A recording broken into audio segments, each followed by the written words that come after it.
بسم اللہ الرحمن الرحیم۔ اگلی دوپہر کھانا کھاتے ہوئے نور الہدا بابا جان سے کہنے لگے، میں سوچ رہا ہوں آج شام کو منیر ماموں کی طرف چلا جاؤں۔ خیریت؟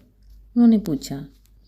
کچھ لیگل معلومات پر مشوروں کی ضرورت آن پڑی ہے، پھر کمپنی کی رجسٹریشن کے پیپر بھی بنوانے ہیں۔ منیر ماموں وکیل ہیں، سوچا انہی سے بات کروں، ان سے زیادہ قابل اعتماد اور کون ہو سکتا ہے۔ ٹھیک کہہ رہے ہو، بابا جان نے کہا۔ نور الہدا مزید بولے، آج کل ان کے گھر میں شادی کی تیاریاں بھی چل رہی ہیں، تو میرا خیال ہے وہ آفس تو نہیں جا رہے ہوں گے، گھر پر ہی بات ہو سکے گی۔ اور ارے ملیحہ، تم بھی ساتھ چلو نا، وہ ایسے بولے جیسے بولتے اچانک یاد آیا ہو۔ ملیحہ نوالا چبانا بول کر انہیں دیکھنے لگی، جو خود بھی نوالا منہ میں رکھ کر کچھ سوچتے ہوئے انداز میں بول رہے تھے۔ بلکہ ایک کام کرو، ساتھ میں بیگ بھی تیار کر لینا، شادی میں 2-4 دن ہی رہ گئے ہیں، سب رشتہ دار بھی آ چکے ہوں گے، تم بھی کچھ دن رہ لو۔ ملیحہ کے حلق میں نوالا اٹک گیا، اس نے فوراً پانی کی طرف ہاتھ بڑھایا، مگر نور الہدا انجان بنے اپنے ہی کہے جا رہے تھے۔ آج میں تمہیں چھوڑ آؤں گا، ولیمہ کے اگلے دن تمہیں لینے آ جاؤں گا، ٹھیک ہے؟ ملیحہ نے بابا جان کی طرف دیکھا، جو اس ساری بات سے لا تعلق نظر آ رہے تھے۔ نور الہدا کھانا کھا چکے تھے، ہاتھ صاف کر کے اٹھتے ہوئے پھر بولے، شام کو 5 بجے بالکل تیار رہنا۔ یہ تو وہ سمجھ رہی تھی کہ یاد دہانی اسے نہیں، بابا جان کو کروائی جا رہی تھی، مگر بابا جان نے کوئی ایسی بات ہی نہیں کی۔ وہ اطمینان سے ٹیبل سے اٹھ گئے۔ اب ملیحہ کے لیے کھانا کھانا مشکل ہو گیا تھا۔ پھر جیسے ہی بابا جان کھانا ختم کر کے اٹھے، وہ نور الہدا کے کمرے کی طرف بھاگی۔ نور الہدا لائٹ آف کر کے سونے کے لیے لیٹ کے، ملیحہ آندھی طوفان کی طرح کمرے میں آئی، لائٹس آن کر کے ان کے بیڈ پر چڑھ کے بیٹھ گئی۔ نور الہدا اٹھ کر بیٹھتے ہوئے بولے، کیا بات ہے؟ ابھی آپ نیچے کیا کہہ رہے تھے؟ گو کہ اس کی بات کا مطلب سمجھ گئے تھے، پھر بھی معصوم بن کر بولے، شام 5 بجے تک تیار رہنا۔ انہوں نے اپنے الفاظ دہرائے، مگر بابا جان نے منع کیا تھا۔ کب؟ وہ اب بھی بن رہے تھے، تو وہ کچھ بولے ہی نہیں، خاموشی سے کھانا کھاتے رہے ہیں۔ اوہ، میں ابھی کی بات کر رہی ہوں، کل بابا جان نے ماموں کو منع کیا تھا، رات کو بتایا تو تھا۔ اسے الجھے دیکھ کر وہ سنجیدہ ہو گئے، کل منع کیا تھا، آج تو نہیں، تم بس جانے کی تیاری کرو۔ مگر بابا جان کو کتنا برا لگے گا، ان کے منع کرنے کے بعد آپ کو ایسی بات نہیں کرنی چاہیے تھی۔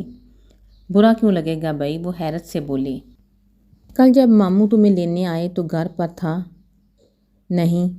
کیا بابا جان کو پتہ ہے تم نے مجھے ان کے بارے میں بتایا تھا؟ نہیں، تو پھر انہیں برا کیوں لگے گا، جبکہ وہ جانتے ہیں کہ میں کچھ نہیں جانتا۔ میں نے یوں ہی باتوں باتوں میں ایک بات کہی تھی، انہیں اگر منع کرنا ہوتا تو منع کر دیتے، سمپل۔ تو آپ نے دھاندلی کی ہے؟ ان کی چالاکی سمجھ کر وہ حیرت سے آنکھیں پھاڑ کر بولی، مجھے نہیں پتہ تھا کہ لندن والے اتنے بے ایمان ہوتے ہیں، مگر یہ بھی تو دیکھو، لندن والے بے ایمانی بھی کتنی ایمانداری سے کرتے ہیں۔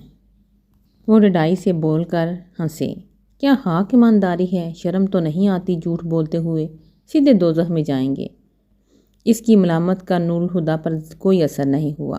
بولے، ٹھیک ہے چلا جاؤں گا، مگر اب تم یہاں سے جاؤ، مجھے سونا ہے، رات بھی تم نے میری نیند برباد کی تھی۔ اسے جانے کا کہہ کر وہ آرام سے لیٹ گئے، مگر ملیحہ ہلی بھی نہیں۔ اب اسے ایک نئی پریشانی شروع ہو گئی تھی، مگر ہادی بھائی، اگر میں چلی گئی تو گھر کا خیال کون رکھے گا؟ آپ دونوں کیسے رہیں گے؟ نور الہدا نے سر پر سے چادر ہٹا کر اسے دیکھا، پھر کونی کے بال اٹھتے ہوئے کہا، گھر کا خیال رکھنے کے لیے ملازم ہیں، اور میں اور بابا جان بچے نہیں جو تمہارے بغیر رہ نہ سکیں، لیکن کھانا پکانے کے لیے تو کوئی ہونا چاہیے۔ بابا جان کو نمک مرچ اپنی پسند کی کھانی ہوتی ہے، آپ بھی رات کو دیر سے گھر آتے ہیں، تمہارا اسسٹنٹ بہادر ہے نا، بھلا وہ کس مرض کی دوا ہے؟ ملیحہ تپ کر بولی، وہ کسی مرض کی دوا نہیں، بلکہ خود لا علاج مرض ہے۔ تینوں ٹائم مجھے اس کے سامنے کھانا رکھ کر کہنا پڑتا ہے کہ بہادر صاحب کچھ کھا لیجئے، ورنہ فوت ہو جائیں گے۔ اس نے اس طرح سے کہا کہ نور الہدا ہنسنے لگے اور ہنستے ہنستے بولے، گل بانو بھی تو ہے، وہ سب سنبھال لے گی، اور پھر 1 ہفتے کی تو بات ہے۔ پھر ایک دم روب سے بولے، اب اٹھو یہاں سے نکلو۔ انہوں نے ہاتھ پکڑ کر اسے بیڈ سے اٹھا دیا، مگر وہ گھوم کر واپس بیٹھی، کہنے لگی، ہادی بھائی ایسا کرتے ہیں، آج جانے کے بجائے 2 دن بعد مہندی کے دن رہنے چلی جاؤں گی، پھر ولیمہ میں تو آپ آئیں گے ہی، تو آپ کے ساتھ ہی واپس آ جاؤں گی۔ اسے اب تک جوڑ توڑ میں الجھے دیکھ کر وہ گہرا سانس بھرتے اٹھ بیٹھے۔ تمہیں ایسا کیوں لگتا ہے کہ میں اور بابا جان تمہارے بغیر رہ نہیں پائیں گے؟ آخر ایک نہ ایک دن تم شادی کر کے تو چلی جاؤ گی نا۔ ایک پل وہ ان کی بات پر شرمائی، پھر ڈھیٹ بن کر بولی، میری شادی ہوگی تو آپ کون سا کنوارے بیٹھے رہیں گے؟ دیکھ لیجئے گا، میرے جانے کے بعد آپ کی بیگم آ کر مجھے ریپلیس کر دیں گی۔ بہت بولنے لگی ہو، پر مزید میں تمہاری کوئی بات نہیں سن سکتا، مجھے سونا ہے۔ لیکن ہادی بھائی، وہ پھر سے کہنے لگی۔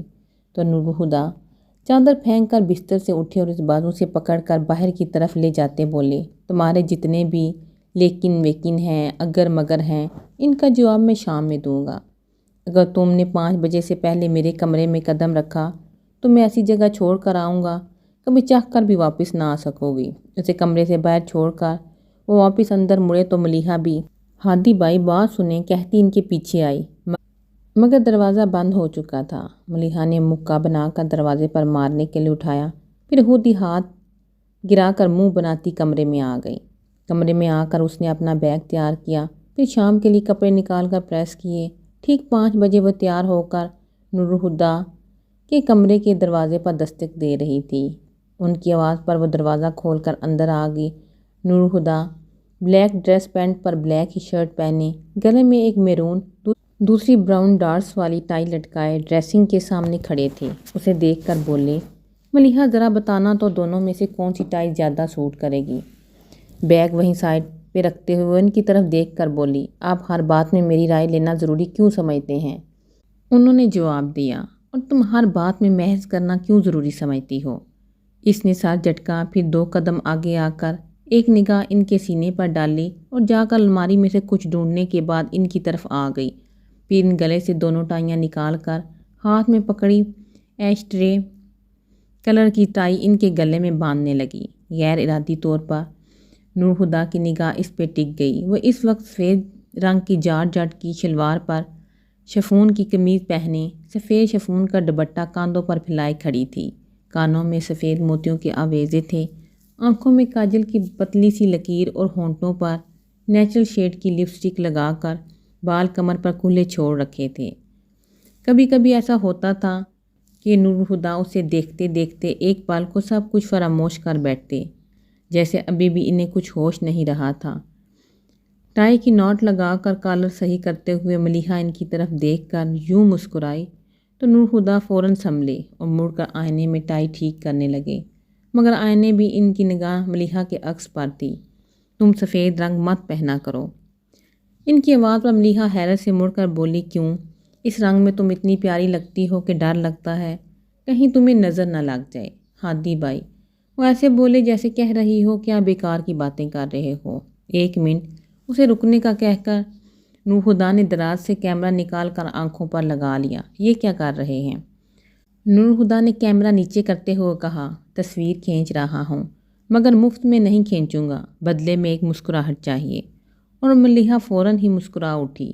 اس کی مسکراہٹ کو ہمیشہ کے لیے قید کر لیا۔ پھر بابا جان کے کمرے کی طرف آگے، وہ دروازے کی طرف ہی متوجہ تھے۔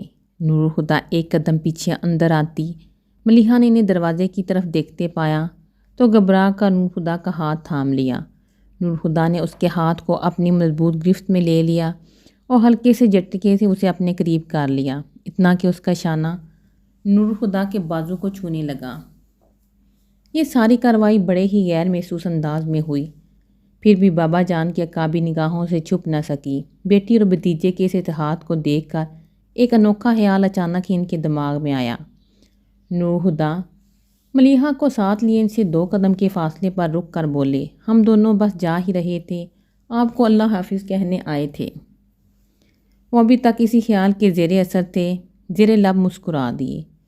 نور الہدیٰ ان کی معنی خیز مسکراہٹ کا مطلب تو نہ سمجھے، پر اس سے یہی غنیمت خیال کر کے بولے، اللہ حافظ کہہ کر پلٹ گئے۔ ملیحہ نے جھٹ سے اللہ حافظ بابا جان کہا اور ان کے ساتھ ہو لی۔ نور الہدیٰ کو دھیان ہی نہیں رہا کہ کمرے سے نکلتے وقت بھی ملیحہ کا ہاتھ ان کے ہاتھ میں تھا اور بابا جان نے باہم تھامے ہوئے ان ہاتھوں کو دیکھتے ہوئے اپنے خیال کو فیصلے میں بدل دیا۔ کار گیٹ پر روک کر نور الہدیٰ نے ملیحہ سے کہا جاؤ تو اس نے کہا آپ اندر نہیں آئیں گے، اس وقت مجھے کہیں اور جانا ہے، اندر جاؤں گا تو دیر ہو جائے گی، انہوں نے مجبوری بتا کر کہا۔ ملیحہ حیران نظروں سے ہاتھی کو دیکھتے ہوئے گیٹ کی طرف چل دی۔ منزلہ اس بڑے سے مکان میں ملیحہ کے 2 ماموں کے خاندان آباد تھے۔ بڑے افتخار حسن کی 3 بیٹیاں تھیں، عظمیٰ، صائمہ اور سمیرہ۔ بڑی دونوں شادی شدہ تھیں، سمیرہ ملیحہ کی ہم عمر تھی، اب اس کا نمبر تھا۔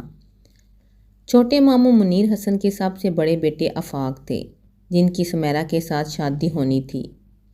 ان سے چھوٹی گوہر شادی شدہ تھی۔ پھر صمد تھا جو ملیحہ اور سمیرہ کا ہم عمر تھا، اور اس سے چھوٹی ارم تھی جس نے ڈور بیل کی آواز پر دروازہ کھولا۔ پھر ملیحہ کو دیکھ کر ہائے ملیحہ آپی، آپ کہہ کر اس سے لپٹ گئی، پھر فوراً ہی الگ ہو کر اندر سب کو بتانے بھاگ گئی۔ ملیحہ نے گیٹ بند کیا، بیگ اٹھا کر بڑا سا لان پار کر کے ہال تک پہنچی تو سب گھر والے اس کے استقبال کو آ پہنچے۔ سب سے پہلے اس کی نظر حالہ پر پڑی۔ السلام علیکم حالہ، وہ سلام کرتی ان کے گلے لگ گئی۔ وعلیکم السلام بیٹی، جیتی رہو، اللہ عمر دراز کرے۔ ساتھ لپٹائے وہ ملیحہ کو دوائیں دیتی بولی آج صبح ہی پہنچی ہوں، سوچ ہی رہی تھی کہ جنید جاگ جائے تو اس سے کہوں گی مجھے ملیحہ سے ملا لائے، دیکھو ذرا کیسی قبولیت کی گھڑی تھی۔ آمنہ کیا بچی کو یہیں روک کر کھڑی رہو گی، اندر تو آؤ۔ یہ بڑی ممانی تھیں۔ ملیحہ نے انہیں بھی سلام کیا۔ وہ سلام کا جواب دے کر اسے اندر لے آئیں اور وہ صوفے پر بیٹھ چکی تو ممانی کو خیال آیا ملیحہ کیا اکیلی آئی ہو؟ نہیں ممانی جان، ہادی بھائی چھوڑ کر گئے تھے۔ نور الہدیٰ انہوں نے تصدیق چاہی۔ جی تو دروازے سے کیوں جانے دیا، روک لیتی، انہیں کسی ضروری کام سے جانا تھا، کہہ رہے تھے پھر آئیں گے۔ نور الہدیٰ بھی جوان ہو گیا، آخری بار جب میں نے دیکھا تو 17-18 سال کا تھا، آمنہ خالہ نے ہوائی تبصرہ کیا۔ چھوٹی ممانی بولی ایسا ویسا آپا نگاہ نہیں ٹھہرتی، فریال ہوتی تو آج بیٹے کا صدقہ نکالتی، آخر پالنے والی تو وہی تھی، اللہ جنت نصیب کرے۔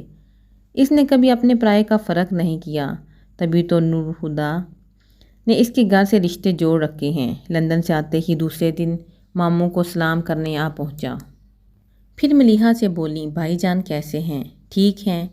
آفاق بھائی نظر نہیں آ رہے، اپنے کسی دوست کی تلاش میں نکلے ہیں، اور سمیرہ، اس نے مزید پوچھا، اپنے کمرے میں ہے، جب سے مایوں بٹھایا ہے سارا وقت سوتی رہتی ہے، کہتی ہے فارغ بیٹھی اور کیا کروں، میں اسے دیکھتی ہوں۔ وہ دروازے کے ساتھ موجود سیڑھیاں چڑھتی اوپر سمیرہ کے کمرے میں آ گئی۔ سنا تھا شادی قریب ہو تو راتوں کو نیند اڑ جاتی ہے، پر یہاں تو دن میں بھی خواب خرگوش کے مزے لیے جا رہے ہیں، اس نے کہتے ہوئے ذرا سا چادر کو کھینچا، جسے غصے سے واپس تان لیا گیا۔ گوہر کی بچی، تمہیں کہا نا میں نہیں اٹھوں گی، جو بکواس کرنی ہے کر لو، ابھی شادی ہوئی بھی نہیں اور حواس اس کا معطل ہے کہ میری آواز بھی پہچانی نہیں جا رہی، شادی کے بعد تو شکل بھی نہیں پہچانو گی۔ اس نے چادر اتار کر پھر ایک آنکھ نکال کر باہر جھانکا، ملیحہ پر نظر پڑتے ہی یہ تم ہو کہہ کر چادر پھینکتی وہ دیوانہ وار ملیحہ سے لپٹ گئی۔ سمیرہ بس کرو، پسلیاں توڑ دو گی۔ ملیحہ نے بمشکل اسے خود سے الگ کیا۔ وہ الگ تو ہوگی پر اسے زور کا ہاتھ مار کر بولی بدتمیز، جب ابو اور چاچو تمہیں لینے گئے تھے تب کیوں نہیں آئی، اب آ گئی ہوں نا۔ وہ متانت سے بولی اب بھی نہیں آتی تو میں تمہیں جان سے مار دیتی۔ اتنے میں ایک بچہ بھاگا آیا اور بولا خالہ جان ماما کہہ رہی ہیں آ کر چائے پی لیں، اور بول کر واپس بھاگ گیا۔ چلو، ملیحہ نے اسے بھی ساتھ اٹھایا، صرف تمہیں بلایا ہے، میرے تو باہر نکلنے کا پابندی ہے کہ خدا نہ خواستہ آفاق صاحب کی نظر پڑ گئی تو ان کے ایمان کو شدید خطرات لاحق ہو جائیں گے۔ سے سخت ناانصافی ہے، انہیں بھی کمرے میں بند کر دینا چاہیے، آخر میں ہم بھی صاحب ایمان ہیں۔ اس کے جلے کٹے انداز پر ہنستے ہوئے ملیحہ نے کہا تمہارے ایمان کا بھی خیال ہے، اسی لیے تو کمرے میں بٹھایا ہے، تو کیا فائدہ، میں کھڑکی میں انہیں آتے جاتے دیکھ لیتی ہوں۔ کیا؟ ملیحہ نے آنکھیں پھاڑ کر اسے دیکھا تو وہ ہنسنے لگی، بہت بے شرم ہو۔ پھر اٹھتے ہوئے بولی ابھی آ کر تمہیں دیکھتی ہوں۔ چائے کے دوران ہی مغرب کا وقت ہو گیا، باقی سبھی لوگ نماز پڑھ رہے تھے۔ وہ نماز پڑھ کر دلان میں بچھے تخت پر آ بیٹھی، دونوں پاؤں سینڈل سے آزاد کر کے اوپر اٹھائے وہ فرصت سے بیٹھ گئی۔ آسمان کا رنگ گہرا ہونے لگا، دور کہیں کچھ پرندے اپنے آشیانوں تک پہنچنے کی کوشش میں اڑے جا رہے تھے۔ وہ فارغ بیٹھی ان پرندوں کو دیکھتی رہی، پھر یوں ہی بٹکتی اس کی نظر تخت پر کچھ ہاتھ کے فاصلے پر رکھے دوپٹے پر پڑی، جس پر کچھ دیر پہلے سائمہ لیس ٹانک رہی تھی۔ کرنے کو اور تو کچھ نہ تھا، لیس اور دوپٹہ اٹھایا اور ٹانکنے لگی۔ گیٹ کا دروازہ کھول کر کوئی اندر آیا تھا۔ ملیحہ نے دھیان نہیں دیا۔ اتنی سی دیر ہی میں وہ سمجھ گئی تھی کہ یہ آمد و رفت بھی شادی کے ہنگاموں کا ہی ایک حصہ ہے۔ آنے والا شام کے دھندلکے میں دلان کی روشنی میں تخت پر بیٹھی ہوئی سوئی دھاگے میں الٹی لڑکی کو دیکھ کر پہلے تو آگے بڑھنے لگا، پھر کچھ شک سا ہوا تو اس کے چہرے کی طرف دیکھا۔ آپ؟ حیرت بھری اس آواز پر ملیحہ سمجھی تو نہیں مخاطب وہ تھی۔ پھر بھی سر اٹھا کر دیکھا تو چاکلیٹ کلر کے شلوار قمیض میں ملبوس وجدان کو دیکھ کر حیرت کچھ اس طرح غالب آئی کہ احساس بھی نہیں ہوا۔ سوئی دوپٹے میں سے گزارنے کے بجائے سیدھی بائیں ہاتھ کے انگوٹھے میں گھسا دی۔ ملیحہ کا تو انگوٹھے کی طرف دھیان ہی نہ گیا۔ وجدان نے اس کے انگوٹھے سے خون کے قطرے کو ابھرتے دیکھا تو ساتھ جھٹکتا اس کے پاس چلا آیا۔ یہ آپ نے کیا کیا؟ اور اسے ملامت کرتا اس کے سامنے گھٹنے ٹیکتا ہوا بیٹھا اور اس کا ہاتھ تھامنے کو ہاتھ بڑھایا تو ملیحہ نے کرنٹ کھا کر اپنا ہاتھ پیچھے کر لیا۔ وجدان نے سر اٹھا کر اس کی طرف دیکھا، پھر جیب سے رومال نکال کر اس کی طرف بڑھایا۔ اسے تو لے سکتی ہے نا؟ ملیحہ نے کچھ ہچکچاہٹ کے بعد رومال لے لیا۔ رومال سے خون صاف کرتے اس نے وجدان کو کہتے سنا، آپ نے لائبریری آنا کیوں چھوڑ دیا؟ ملیحہ نے چونک کر اسے دیکھا۔ آپ کو کیسے پتہ ہے؟ وہ کچھ بھی بولے بغیر مسکرایا تو ملیحہ نے آنکھیں پھیلا کر اسے دیکھا۔ تو آپ روز وہاں جاتے ہیں؟ میرا مطلب ہے 2 مہینے سے آپ کیسے؟ وہ بے ربط انداز میں بول رہی تھی۔ وجدان کی مسکراہٹ کچھ اور گہری ہو گئی۔ مجھے یقین تو نہیں مگر یہی سچ ہے۔ میں تیرے واسطے عمریں گزار سکتا ہوں۔ یہی نہیں کہ مجھے جیتنے کی خواہش ہے، میں تیرے واسطے خود کو بھی ہار سکتا ہوں۔ ملیحہ دم بخور سی بیٹھی تھی اور وجدان بھی جیسے ان پلوں کے سحر سے نکلنا نہیں چاہتا تھا۔ وجدان! اس ایک پکار نے طلسم توڑ دیا۔ وہ دونوں یکدم ہوش میں آ گئے۔ وجدان نے گردن گھما کر آواز کی سمت دیکھا۔ گیٹ سے اندر آتا آفاق اسے دیکھ کر حیران ہوا۔ تم یہاں ہو؟ تمہیں سارے شہر میں تلاش کر رہا تھا۔ ملیحہ نے آفاق کو دیکھا، پھر وجدان کو۔ سر شام ایک شخص ملیحہ کے سامنے گھٹنوں کے بل نیاز مندی سے بیٹھا تھا۔ سچویشن کسی حد تک قابل اعتراض تو تھی، اس خیال سے وہ کچھ شرمندہ بھی تھی، مگر وجدان کے چہرے پر ایسی کسی قسم کے گھبراہٹ کے آثار نظر نہیں آئے۔ وہ اطمینان سے اٹھ کر آفاق سے گلے ملا جو شکوہ کر رہا تھا۔ کہاں ہوتے ہو یار، نظر ہی نہیں آتے؟ پاپا بھی تمہاری گمشدگی سے کافی ناراض ہیں۔ صبح تو انہوں نے باقاعدہ حکم ہی دے ڈالا تو میں کہیں سے بھی برآمد کروں۔ کوئی خاص وجہ؟ کسی کیس کے سلسلے میں وہ تم سے مشورہ کرنا چاہتے ہیں۔ وجدان اچھل پڑا۔ ایڈوکیٹ منیر حسن کو مشورے کی ضرورت ہے، وہ بھی میرے مشورے کی۔ کچھ ایسا کہو جسے میں مان بھی لوں۔ سیریسلی یار، پاپا تجھے بہت مانتے ہیں اور جب سے میں نے ان کی لیگل فرم جوائن کرنے کے بجائے لیگل ایڈوائزر کی جاب کی ہے، تیرے نام سے مجھے طعنے سننے کو ملتے ہیں۔ چل اندر تو آ۔ آفاق اسے ساتھ لیے اندر چلا گیا۔ ملیحہ جہاں بیٹھی تھی وہیں بیٹھی رہ گئی۔ آفاق نے اسے مکمل طور پر نظر انداز کر دیا تھا، حالانکہ وہ سامنے ہی بیٹھی تھی اور یہ ممکن نہیں تھا کہ آفاق نے اسے نہ دیکھا ہو، مگر جس طرح اس نے ملیحہ کی اندیکھی کی تھی ملیحہ کو بہت عجیب لگا تھا۔ ملیحہ، یہاں کیوں بیٹھی ہو؟ وہاں ہال میں سب ڈھولک کا پروگرام بناتے تمہارے انتظار میں ہیں، اٹھو شاباش۔ سائمہ آ کر اس کے برابر بیٹھتے ہوئے بہت پیار سے بولی، پھر اس کا ہاتھ تھام کر اپنے ساتھ اٹھاتی اندر لے آئی۔ ہال کے ایک جانب بچھے قالین پر ملیحہ کی تمام کزنز اپنی ڈھولک لیے بیٹھی تھیں، ساتھ ہی سمیرا کو بھی بٹھا رکھا تھا، وہ ہاتھ بھر لمبے گھونگھٹ میں تھی، اور پاس ہی صوفے پر وجدان برا جمان تھا جو آفاق کے ساتھ باتیں کرتے ہوئے اپنے بازو سے لگی بیٹھی ارم کی چھوٹی سی پونی کو بار بار کھینچ رہا تھا۔ وہ بار بار جھنجھلا جاتی۔ ملیحہ ایک نظر اس پر ڈالتی اپنے کزن میں آ بیٹھی۔ یا اللہ، یہ میرے ساتھ کیا ہو رہا ہے؟ میں وجدان سے دور جانا چاہتی تھی، وہ ایک بار پھر سے میرے سامنے آ گیا۔ میں نے خود کو اس کی طرف جانے والے راستے پر بڑھنے سے روک لیا تھا، پھر کیوں آپ اسے دوبارہ میرے راستے پر لے آئے؟ یوں لگتا تھا کہ میں دائرے میں قید ہو گئی ہوں، جس بھی راستے پر قدم بڑھاؤں گی اس کی آخری سرے پر وجدان کو کھڑا پاؤں گی۔ ان سطروں کو لکھ کے اس نے ڈائری کو بند کر کے احتیاط سے بیگ میں رکھا اور لائٹ آف کر کے ڈبل بیڈ پر جا کر لیٹ گئی، جس کے ایک سرے پر سمیرا بے خبر سو رہی تھی۔ ملیحہ نے دوبارہ وجدان کو اپنی طرف متوجہ نہیں پایا، حالانکہ وہ اس کے آس پاس ہی تھا۔ ان 3 دنوں میں ملیحہ کو بنا چاہے ہی اس کے بارے میں بہت کچھ پتہ چل چکا تھا۔ وہ رفاق کلاس فیلو تھے۔ LLB کرنے کے بعد اس نے منیر حسن کے آفس جوائن کر لیا تھا۔ گھر میں اسے گھر کی حیثیت حاصل تھی اور سبھی لوگ اسے کافی پسند کرتے تھے۔ بڑے ماموں افتخار حسن نے تو وجدان کو بیٹا بنا رکھا تھا۔ مہندی کا انتظام چھت پر کیا گیا۔ ہوا میں ہلکا سا ٹھنڈک کا احساس تھا۔ مہندی کی رسم سے فارغ ہو کر سب لوگ دولہا دلہن کے لیے بنے اسٹیج پر چڑھ بیٹھے۔ جنہیں اسٹیج پر جگہ نہیں ملی تھی وہ اسٹیج کے قریب ہی کرسیوں پر بیٹھ گئے۔ بجائے اس کے ساتھ سب مل کر گانا گاتے، طے ہوا تھا کہ ایک شخص سے گانا گانے کی فرمائش کی جائے۔ اب وہاں جیسے میوزک کنسرٹ چل رہا تھا۔ ایک ایک کر کے سب اسٹیج کے بیچوں بیچ آ کر بیٹھ جاتے اور گانا گا کر اٹھ جاتے۔ ملیحہ اسٹیج کے نیچے کرسی پر بیٹھی ٹی پنک کلر کے کپڑوں پر ہلکی سی شال لپیٹے ہوئے تھی۔ گوہر وحید مراد کا کوکو کورینا گا کر اسٹیج سے اترے اور سب تالیاں بجانے لگے۔ سمد نے آواز لگائی، اب وجدان کی باری ہے۔ سمد کی پیروی میں وجدان کا نام پکارنا شروع کر دیا۔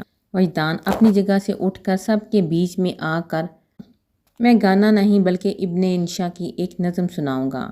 ارشاد ارشاد کی آوازیں ابھریں۔ جب شور تھما تو وجدان اپنی پراثر آواز میں گویا ہوا۔ ہم گھوم چکے تھے بستی بن میں، اکاس کی بانس لیے من میں۔ کوئی ساجن ہو کوئی پیارا ہو، کوئی دیپک ہو کوئی تارا ہو، جب جیون رات اندھیری ہو ایک بار کہو تم میری ہو۔ وجدان کی آنکھیں بند تھیں، وہ ملیحہ کو نہیں دیکھ رہا تھا، پر ملیحہ کو یوں لگا جیسے اس بڑے مجمع میں خاص طور پر اسی سے مخاطب تھا۔ اس کے چہرے کی وجاہت برے نقوش کو ملیحہ نے پہلی بار دل کی آنکھ سے دیکھ رہی تھی، اور پہلی بار اس نے جانا تھا کہ دل کی آنکھ سے دیکھنا کیسا لگتا ہے۔ وجدان کی آواز کو روح کی گہرائی سے سن رہی تھی۔ اس نے محسوس کیا روح کی سماعتیں بہت محدود ہیں، اس ایک آواز کے سوا اسے کوئی سنائی دے ہی نہیں رہا تھا۔ جب ساون بادل چھائے ہوں، جب باغن پھول کھلائے ہوں، جب چندہ روپ لٹاتا ہو، جب سورج دھوپ نہاتا ہو، یا جب شام نے بستی گھیری ہو، ایک بار کہو تم میری ہو۔ اس جملے کی باز گشت اس کے وجود میں دور دور تک پھیل گئی۔ وہ گھبرا کر کھڑی ہوئی، پھر دوسرے ہی قدم ایک پکار نے زنجیر کیا تھا۔ ہاں دل کا دامن پھیلا ہے، کیوں گوری کا من میلا ہے، ہم کب تک پریت کے دھوکے میں، تم کب تک دور جروکے میں، کب دید سے دل کو سیری ہو، ایک بار کہو تم میری ہو۔ وہ مڑ کر اسے دیکھنے لگی۔ کیا جھگڑا سود ہزارے کا، یہ کاج نہیں بنجارے کا، سونا روپا لے جائے، سب دنیا دنیا لے جائے، تم ایک مجھے بتیری ہو، ایک بات کہو تم میری ہو۔ نظم ختم ہوئی۔ وجدان نے آنکھیں کھول کر دیکھا تو نظر سیدھی ملیحہ کے وجود سے ٹکرا گئی۔ بس ایک پل کے لیے وجدان کی آنکھوں میں اس کی پوری جان سمٹ آئی تھی، پھر اگلے ہی پل وہ سنبھل کر اٹھ گیا تھا۔ ملیحہ اندھیرے میں کھڑی تھی، اس لیے وجدان اس کے چہرے کو نہیں دیکھ سکا تھا، جہاں کشمکش نظر آ رہی تھی۔ کیا جھگڑا سود ہزارے کا، یہ کاج نہیں بنجارے کا، وہ زیر لب دہراتے ہوئے کہہ رہی تھی۔ مگر میرا دل دو اندیشوں سے بھرا ہے۔ وہ الجھ گئی، اور الجھ کبھی سلجھ ہی جاتی ہے۔ اس نے جانا تھا، مگر اب وہ بہت سے انجانے رازوں کو جاننے والی تھی۔ مجنڈا اور بلو کنٹراسٹ کے شرارہ سوٹ میں وہ اپنی کزن کی ہمراہ دلہن بنی سمیرا کو لیے اسٹیج تک آئی۔ اسے آفاق کے پہلو میں بٹھا کر اس کا دوپٹہ ٹھیک کر کے وہ سیدھی ہوئی اور اسٹیج سے اترنے لگی کہ افتخار حسن نے اسے آواز دی، ملیحہ۔ وہ فوراً پلٹی۔ جی ماموں جان۔ بیٹا فون تو کرو، بھائی صاحب ابھی تک نہیں آئے۔ ان کی بات پر وہ بولی، ماموں جان آپ تو جانتے ہیں نا بابا جان کو، وہ کبھی بھی پرہجوم جگہوں پر جانے کے لیے تیار نہیں ہوتے۔ وہ جانتے تھے، اسی لیے پھر اصرار نہیں کیا۔ نور ہدا کا پوچھنے لگے، وہ تو آئے گا نا؟ جی ماموں جان، وہ میری ہادی بائی سے بات ہوئی تھی، وہ کہہ رہے تھے کہ وہ آئیں گے، تھوڑی دیر میں آتے ہی ہوں گے۔ وہ سر ہلا کر کسی اور طرف متوجہ ہو گئی تو ملیحہ بھی اپنا شرارہ سنبھال کر اسٹیج سے اتری، وجدان کے برابر سے انجان بن کر گزر گئی۔ ملیحہ۔ جب افتخار حسن نے ملیحہ کا نام پکارا تو وہ ملیحہ سے 2 ہی قدم پیچھے تھا اور اپنے آپ ہی اس کے احساسات کو ایک نام مل گیا۔ اس نے اس نام کو زیر لب دہرایا، یوں کہ ہونٹ تو ہلے مگر آواز نہیں ابھری۔ ملیحہ نے کوئی آواز نہیں سنی، پر اسے احساس ہوا کوئی اس کا نام لے رہا ہے۔ وہ بے ساختہ پلٹ کر بولی، جی، مگر وجدان کو دیکھ کر سٹپٹا گئی۔ اس کے سوالیہ انداز پر وجدان بولا، سب کچھ تو کہہ چکا ہوں، اب اور کیا کہوں؟ وہ گڑبڑا کے فوراً ہی پلٹ گئی، مگر جانے کیا ہوا، کچھ قدم چل کر ہی وہ اچانک پلٹی اور فان کلر کے ڈنر سوٹ میں وجدان کو دیکھا۔ وہ اسے ہی دیکھ رہا تھا۔ ملیحہ کی آنکھیں اس کی آنکھوں سے الجھ گئیں اور پہلی بار ایسا ہوا کہ وجدان کو دیکھ کر ملیحہ کے دل کی دھڑکن بے ترتیب ہو گئی۔ وہ ٹھٹک گئی۔ آگاہی کا پل اس کی زندگی میں آ چکا تھا۔ بے یقینی سے وجدان مصطفیٰ کی طرف دیکھا۔ وجدان نے آنکھ کے اشارے سے پوچھا، کیا ہوا؟ وہ یوں ہی اس کی طرف دیکھتی رہی، پھر اپنے احساسات پر غور کرتے ہوئے الجھے انداز میں سر کو جھکا لیا۔ دل کی بال کندھے سے پھسلتے ہوئے اس کے روح کو ڈھک گئے۔ ایک ہاتھ سے بال ہٹاتے ہوئے اس نے پھر وجدان کو دیکھا، جو بہت دلچسپی سے اس کے ہر انداز کو نوٹ کر رہا تھا، اور پہلی بار وجدان نے اسے خود سے شرماتے دیکھا۔ نظریں چراتے ہوئے رخ بدل کر وہ ہونٹوں میں مسکرائی، پھر فوراً ہی پلٹ کر بھاگتے ہوئے ہال کے ایک جانب بنے ڈریسنگ روم میں جا چھپی۔ اس نے گو کہ کچھ کہا نہیں تھا، لیکن سامنے وہ شخص کھڑا تھا جس نے اسے حفظ کر لیا تھا۔ بھلا اس سے اس حادثے کی خبر کیسے نہ ہوتی؟ وجدان نے کھل کر مسکراتے ہوئے سر اٹھا کر آسمان کی طرف دیکھا اور دل ہی دل میں اس نے رب کا شکر ادا کیا جس نے آج اس کی محبت کو معتبر کر دیا تھا۔ نور خدا وطن واپس لوٹے تو بہت دنوں تک فارغ نہیں رہ سکے۔ فوراً ہی گارمنٹ فیکٹری کے قیام کے سلسلے میں دوڑ دھوپ شروع کر دی۔ پھر ایک بھرپور دن گزار کر رات جب وہ لوٹے تو تھکن سے جسم ٹوٹ رہا تھا، مگر یہ تھکن بس کیسر فاروقی کی چوکھٹ تک ہی ان کا ساتھ دے پاتی، کیونکہ چوکھٹ کے اس پار ایک لڑکی ان کے انتظار میں نیند قربان کیے جاگ رہی ہوتی اور ان کو دیکھتے ہی وہ مسکراتی ہوئی اٹھ کر بیٹھ جاتی اور سلام کرنے کے بعد ان سے کہتی، آپ فریش ہو جائیں، میں کھانا لے آتی ہوں۔ پھر جتنی دیر وہ فریش ہو کر کمرے میں آتے، وہ کھانا گرم کر کے ٹرے میں سجائے کمرے میں چلی آتی۔